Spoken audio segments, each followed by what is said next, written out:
I'm coming! Ready?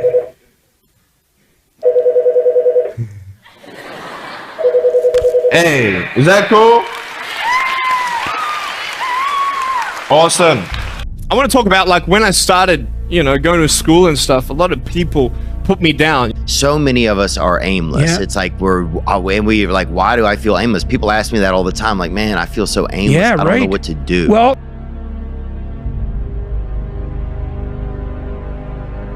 I was very unhappy. yeah. I was unhappy with the reality of what was around me. Dude, Well, okay, so two things happen when you're aimless. Okay, so the first is you get anxious. And the reason you get anxious is because anxiety computes aimlessness. So if you drop someone in the middle of a desert, the reason they're anxious is because it's not because they don't know which way to go. It's because there are way too many places to go, right? Every direction. And that's aimlessness, is like every direction beckons. That's way too complicated, and your brain literally signals that with anxiety. Okay, so aimlessness and anxiety are the same thing, but it's worse. Humans don't want to die because deep in their hearts they know that they have not finished what they were born to start. That's why they don't want to die.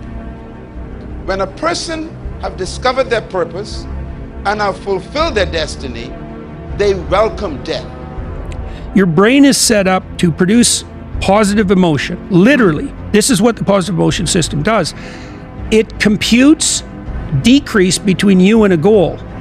So if you have a goal and you see that you've done something that moves you towards it, your brain produces a dopamine hit, and that makes you feel good, and it strengthens the neural circuits that moved you forward. It does both of those. That's reward and reinforcement. And what that means is, if you don't have a goal, you have no positive emotion.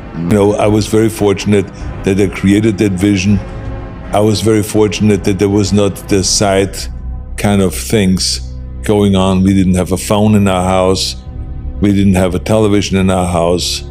At that time, there were no iPhones, there were no iPads, there was no computer.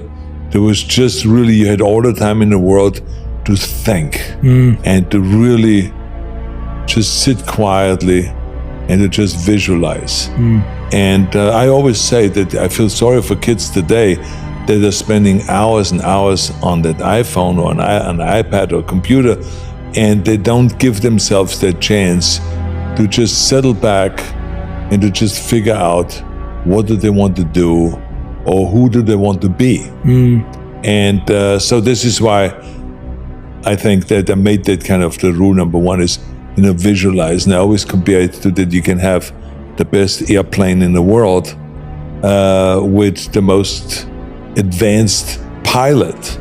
But if he doesn't know where to go, he's just going to fly around until it crashes. And that's what happens to you in life.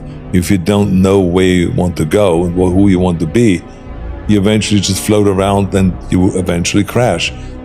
The purpose is built into the product. You were not born to find your purpose. You were born with your purpose. That's why your dreams are so big, son. And you're afraid of your own self. Because your culture has told you who you should be.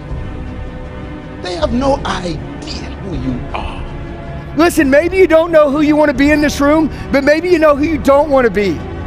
I don't know what your hole is. I don't know what your weakness is. I want to tell you, I'm going to give you a timeline today, which they're going to pull up in a minute. And if you listen to this, if you can just put yourself here, you guys are totally going to change your whole life in the next hour. So I think to me, the only way really was, in order to be happy, is to create my own world and to visualize. Because of that world, that negative world, I had to kind of create my own world. So I was just always daydreaming of wonderful things. So I developed that art, and it put a smile on my face. You guys understand, when I bought that course and I quit my job, you understand how scary that was? Can you guys put yourself in someone's shoes that's been doing something since they're from 18 to 39? 21 years, I was the GOAT of selling cars. My parents always said, Nick, you don't know what you can achieve until you try it.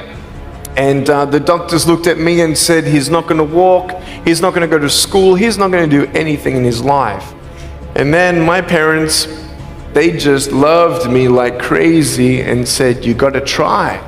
Try this, try that, try this, try that.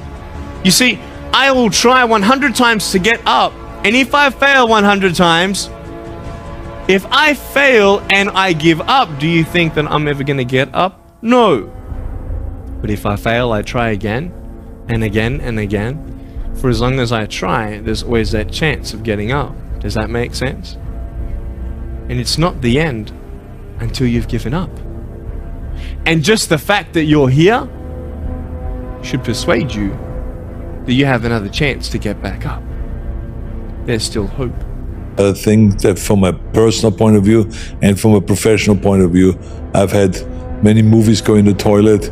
I've lost bodybuilding competitions and powerlifting competitions and all that stuff. So I had plenty of failures.